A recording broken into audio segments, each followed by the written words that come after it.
જય શ્રી કૃષ્ણ મિત્રો, આજે આપણે બનાવવાના છીએ દૂધીના થેપલા। તો જ્યારે ઘરમાં બાળકો હોય તો એ દૂધી નહીં ખાતા હોતા, જેનું શાક બનાવેલું હોય તો એ નહીં ખાતા હોતા। તો તમે આ રીતના એમને થેપલા બનાવીને આપશો તો એ ઝટપટ ખાઈ લેશે। તો આ દૂધીના થેપલા અત્યારે ઉનાળાની સિઝન શરૂ થઈ ગઈ છે, તો આપણા શરીરમાં એ ઠંડક પણ આપશે। તો એવા દૂધીના થેપલા કઈ રીતે બનાવવા, તો એના માટે આપણે પૂરો વિડીયો તો જોવો જ પડશે। તમે પૂરો વિડીયો જોશો તો જ તમને ખબર પડશે કે આ કઈ રીતે બને છે। તો ચલો આપણે એને સ્ટેપ બાય સ્ટેપ બનાવવાનું સ્ટાર્ટ કરીએ। તો જો અત્યારે તમને સ્ક્રીન પર દેખાઈ રહ્યા હશે કે કેવા સરસ મજાના આપણા દૂધીના થેપલા બનીને તૈયાર થઈ ગયા છે। સાથે જ આપણે લીલા મરચાંને પણ આ રીતના તળી લીધા છે, જે એની સાથે ખવાતા હોય છે, જે ખાવામાં બહુ જ સરસ લાગે છે। તો ચલો હવે એને બનાવવાનું ઝટપટ શરૂ કરીએ। તમારા મોઢામાં પણ પાણી આવી ગયું ને આ મરચાં અને દૂધીના થેપલા જોઈને? તો હવે એના માટે આપણે એક દૂધી લઈ લીધેલી છે આ રીતના। આ દૂધીને આપણે ધોઈને એકદમ સાફ કરીને લઈ લીધેલી છે। તેની જ સાથે આપણે જરૂર પડશે ઘઉંના લોટની, જે આપણે રોટલી બનાવવા માટે જનરલી યુઝ થતો હોય એ જ લોટ આપણે લીધેલો છે, ઝીણો લોટ। અને તેમની અંદર તમે બાજરીનો લોટ પણ ઉમેરી શકો છો। અત્યારે મારી પાસે અવેલેબલ નહોતો એટલે મેં નથી ઉમેર્યો, ફક્ત ખાલી ઘઉંનો લોટ જ લીધેલો છે। તેની જ સાથે આપણે લીલા મરચાં જે તીખા હોય એ લઈ લીધેલા છે, તમે તમારા તીખાશ પ્રમાણે એને લઈ શકો છો। તેની જ સાથે આપણે આદુનો ટુકડો લઈ લીધેલો છે, જેની ફ્લેવર આમાં બહુ જ સરસ આવશે। તેની જ સાથે આપણે આ રીતના 9 થી 10 કળી જેટલું લસણ ફોલીને લઈ લીધેલું છે। જો તમે એને સ્કીપ કરવા માંગતા હોય તો પણ કરી શકો છો, અને ઓછું કરવું હોય તો પણ કરી શકો છો। હવે સૌપ્રથમ પહેલાં આપણે જે દૂધી લીધેલી છે એને છોલીને આ રીતના ગ્રેટરના મદદથી છીણી લઈશું। પહેલાં આ રીતે એને આ ચપ્પાથી છોલવાની છે અને પછી આ છીણીની મદદથી એને ખમણી લેવાની છે। ત્યારબાદ આપણે જે લીલા મરચાં, આદુ અને લસણ લીધેલું છે એને વાટી લેવાનું છે આ રીતના ખાયણીમાં। તો તમારે પહેલાં આદુ, લસણ અને મરચાંને ખાંડવાનું અને પછી દૂધીને ખમણવાની। જો તમે દૂધીને પહેલાં ખમણી લેશો તો એ કાળી પડી જશે, એટલે સૌ પ્રથમ પહેલાં એ વાતનું ખાસ ધ્યાન રાખવું કે આપણે પહેલાં આદુ, લસણ અને મરચાંને ખાંડશું અને ત્યારબાદ જ આપણે દૂધીને ખમણશું। તો ચલો પહેલાં આ બંને વસ્તુ આપણે કરી લઈએ, પછી આગળની પ્રોસેસ જોઈએ। તો જો તમે જોઈ શકો છો કે આપણું આદુ, લસણ અને મરચાં પણ ખંડાઈ ગયું છે અને આ રીતના આપણું દૂધી પણ ખમણાઈ ગયું છે। અને એને ખમણતી વખતે ખાસ ધ્યાન રાખવું કે તમારા હાથમાં એને વાગી ના જાય, હળવા હાથે એને ખમણવું તમારે। હવે આપણે લોટમાં તેને ઉમેરી લઈશું સારી રીતે।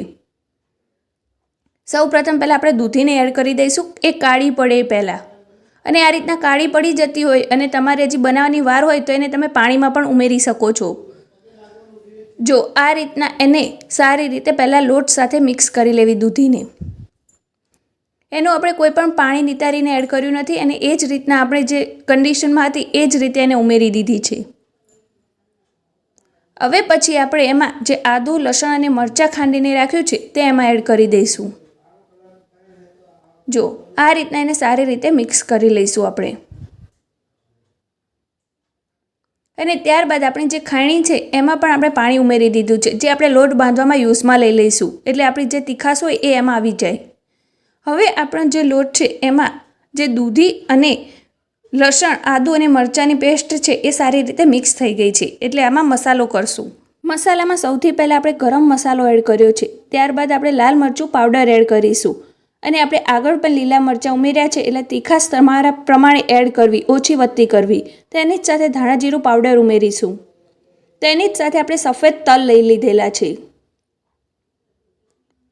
તેની જ સાથે આપણે આમાં અજમો એડ કરી દઈશું। હાથમાં એને ક્રશ કરીને પછી અજમાને અંદર એડ કરવો, એટલે આપણી પાચન શક્તિમાં પણ આ સારા રહે પચવામાં।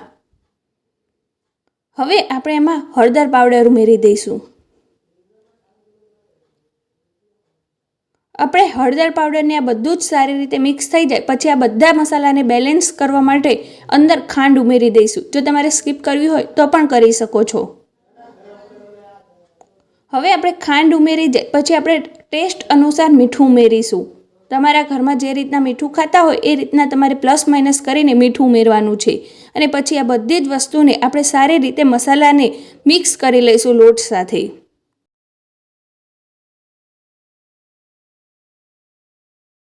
જો આ રીતના બધા જ મસાલા આપણા લોટ સાથે હવે બરોબર મિક્સ થઈ ગયા છે, એકદમ સરસ રીતે આપણે મિક્સ કરી લીધેલું છે. હવે આપણે લોટને મોવણ દઈ દઈશું. તો લોટના મોવણ દેવા માટે આપણે આ રીતના તેલ લઈ લીધેલું છે. આપણે 3 થી 4 ચમચી જેટલું મોટી ચમચી હોય એ ભરીને આપણે તેલ લઈ લીધેલું છે. જો આ રીતના 4 ચમચી જેટલું તેલ થશે. હવે એને પણ સારી રીતે મિક્સ કરી દઈશું લોટ સાથે. જો આ રીતના લોટ સાથે સરસ મજાનું આપણું મોવણ પણ થઈ ગયું છે, એટલે કે તેલ સારી રીતે મિક્સ થઈ ગયું છે. હવે આપણે એમાં એડ કરવા માટે આપણે છાશ લીધેલી છે. છાશની જગ્યાએ જો તમારા પાસે દહીં હોય તો તમે દહીં પણ લઈ શકો છો.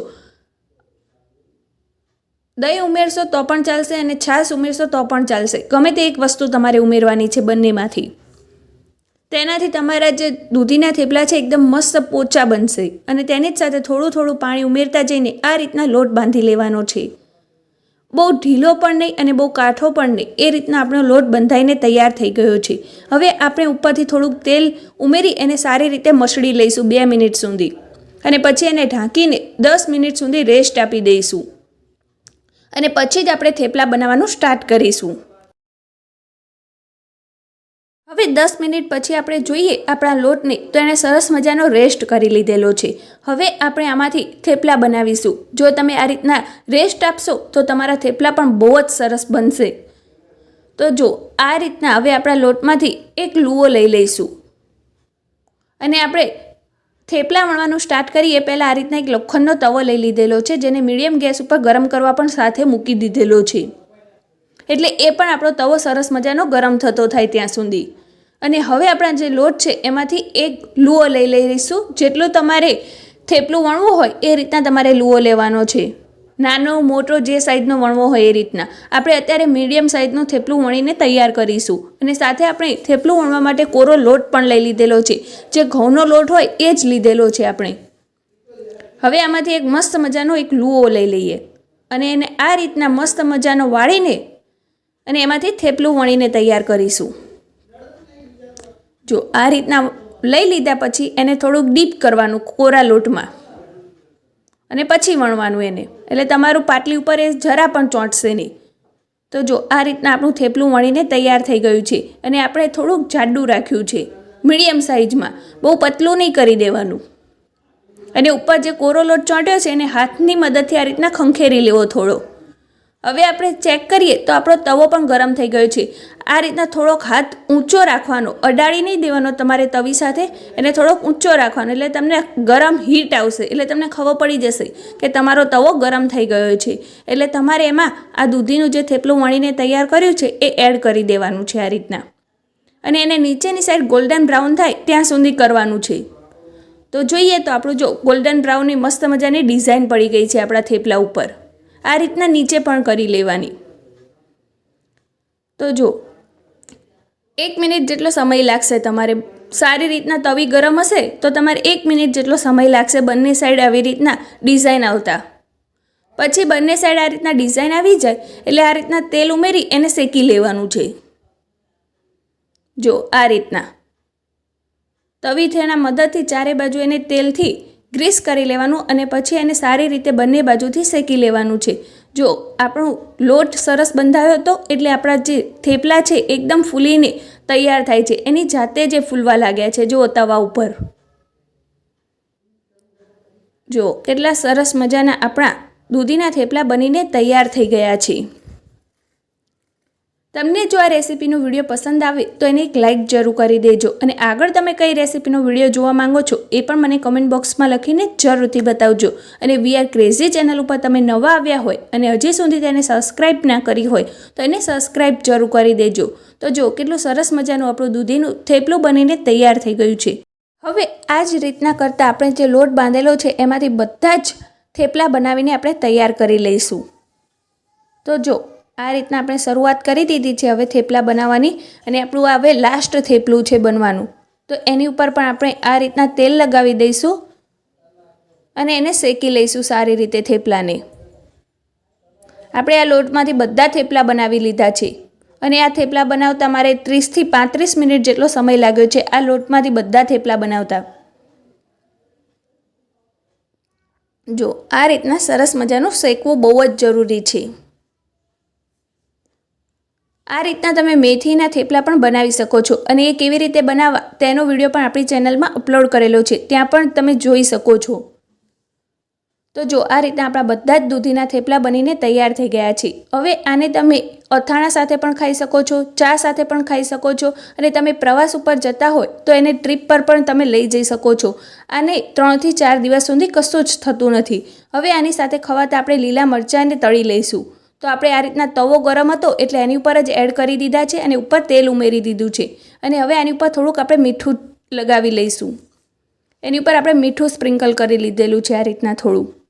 તો ચલો હવે આપણા દૂધીના થેપલા બનીને એકદમ તૈયાર થઈ ગયા છે. તો તમે પણ આવી જાઓ એને ખાવા માટે અને તમારા ઘરમાં પણ એકવાર આ રીતના બનાવીને જરૂરથી ટ્રાય કરજો. તમારા ઘરમાં બધાને બહુ જ પસંદ આવશે.